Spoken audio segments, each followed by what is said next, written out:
Welcome to this session on economics and management for engineers.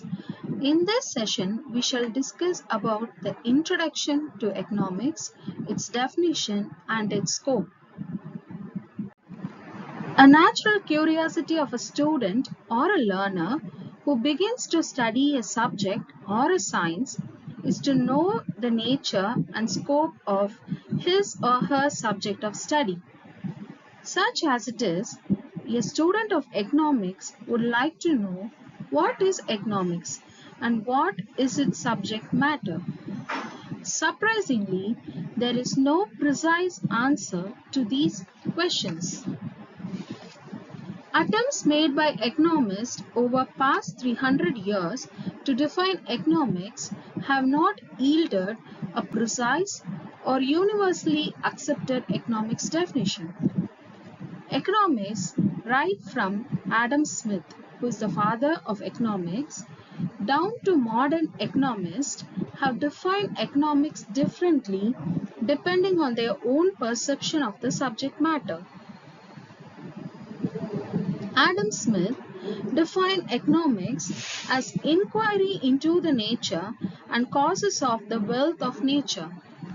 Zeuthen observed, economics is an unfinished science. The modern-day economist Robbins defined economics is a social science studies economic behavior of people. What is economic behavior of people? It is nothing but it is the process of evaluating economic opportunities open to an individual or a society, and given the resources, making choice of the best of the opportunities.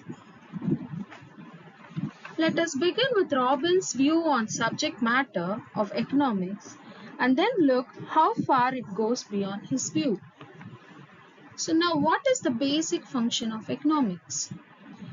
To observe, explain and predict how people as decision makers make choices about the use of their resources to maximize their income and how they as consumers decide how to spend the income to maximize their utility gain.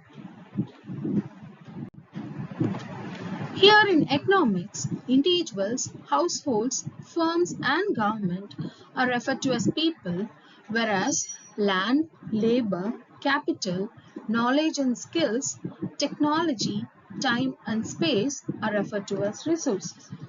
Based on this, we shall define economics in this way.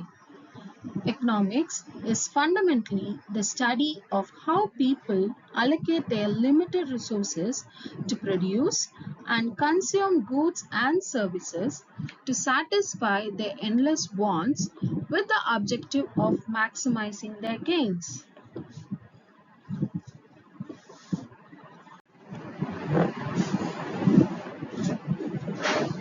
As noted above, the scope of economics is not marked precisely, and as it appears, it cannot be.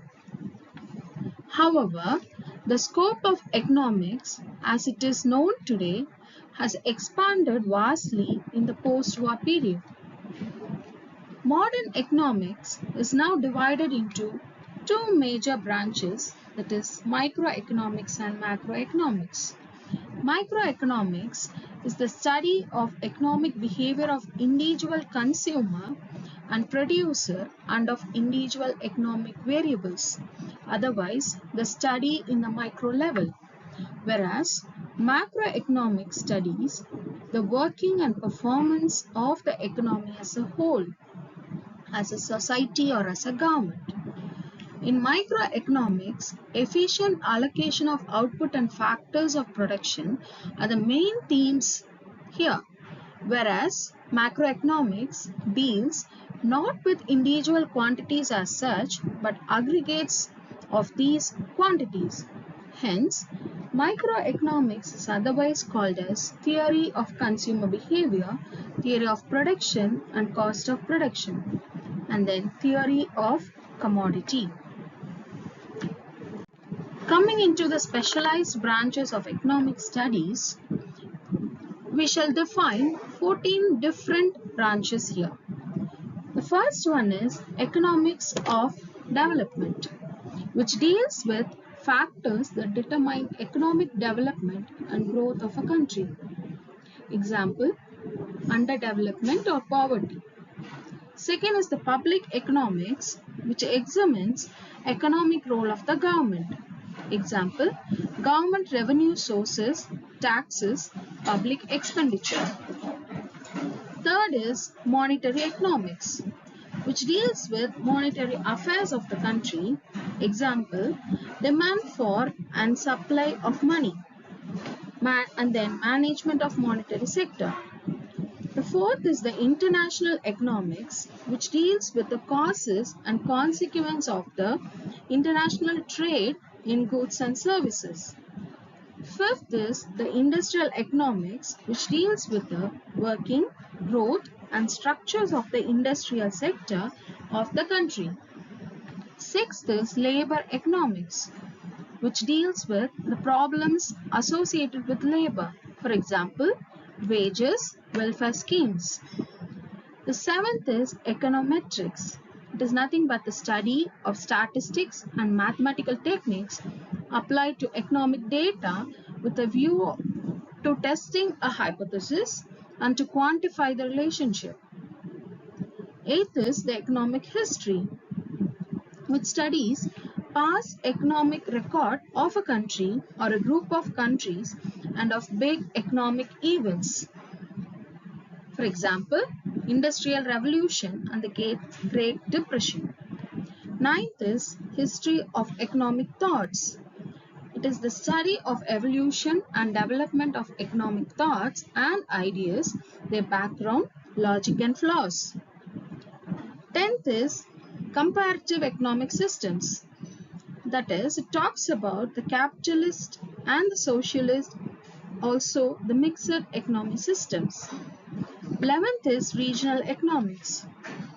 Deals with the development of various regions of a country. Also examines why growth of urban economy is faster than the rural economy. 12th is industrial finance, which deals with the development and working of financial sector. Studies how fluctuations in the financial sector affects the working and growth of industries. 13th is environmental economics, how industrial growth affects the environment of the country. Last one is the managerial economics, how economic theories, concepts and tools of analysis can be applied to business decision making. With this small introduction, we shall wind up this session. We shall continue with the methodology of economics in the next session. Thanks for listening.